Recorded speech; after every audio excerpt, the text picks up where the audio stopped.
মানুষের আগে মানুষের এত প্রলুব্ধকর মানুষ ছিল না, এখন কেন যেন মানুষের চাহিদা আর লোভটা বেড়ে গেছে, যার ফলে প্রতিবন্ধকতা এখন জিরো হওয়ার কথা ছিল, কিন্তু প্রতিবন্ধকতা জিরো হয় নাই। কারণ আপনার চাকরি করবে পরিচালক পদে, তা যারা চাকরির জন্য আবদার নিয়ে আসে ওই লোক তাদের নয়, তাদের কাছ থেকে টাকা নেয়, ওই ক্যান্ডিডেটের কাছ থেকে টাকা নিয়ে আমার কাছে আসে, যার একটু মোটামুটি যোগাযোগ আছে আমার সঙ্গে, বা একটু ধরেন আপনাদের মতো কিছু কিছু সেই জাতীয় সাংবাদিক, যাকে আপনারা হলুদ সাংবাদিক বলেন, তারা এসে আমার 2 জন লোক নেওয়া লাগবে। তো ওই লোক আপনার কে? কয় আমার আত্মীয়। পরে খোঁজ নিয়ে দেখি কেউ না, ওনার কাছ থেকে টাকা নেছে। তখন বল না, আমরা তো দিতে পারবো না চাকরি, প্রভাত চ্যানেলে আসেন। উনি খেপে গেলেন, আমার বিরুদ্ধে একটা লিখলেন।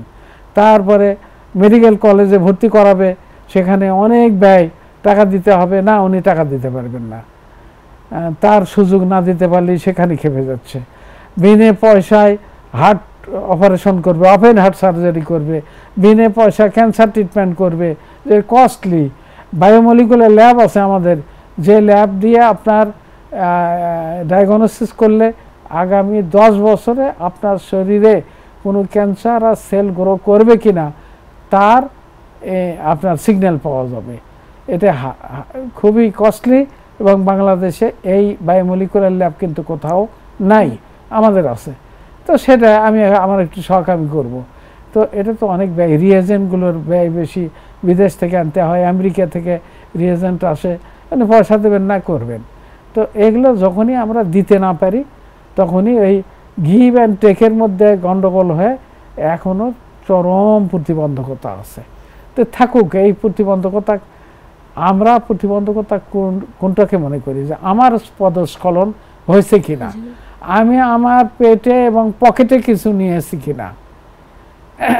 তো আমার পকেট ক্লিয়ার, আমি ভয় পাই না।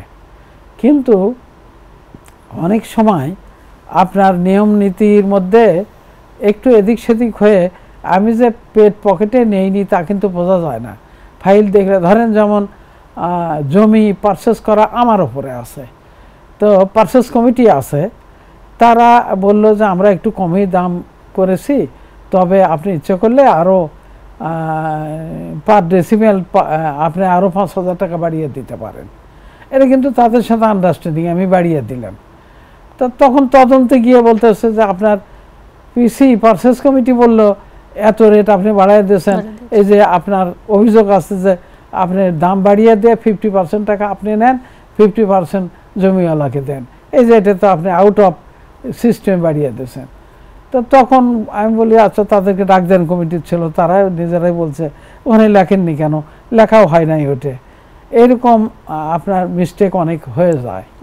আর এই মিস্টেকগুলো মানে গ্রামেটিক মিস্টেক যাকে বলা হয়, সেক্রেটারিয়াল মিস্টেক, এই মিস্টেকগুলো দেখলে মনে হয় যে অনিয়ম আমি নিজেই করছি। তো আমারও লজ্জা লাগে সময় সময় যে এটা কেমন একটা ভুল করলাম। তো এইরকম চলছে আর কি ভুল ত্রুটি, কিন্তু সাহস আমার এই যে আমার পেটে আর পকেটে তো কিছু নাই।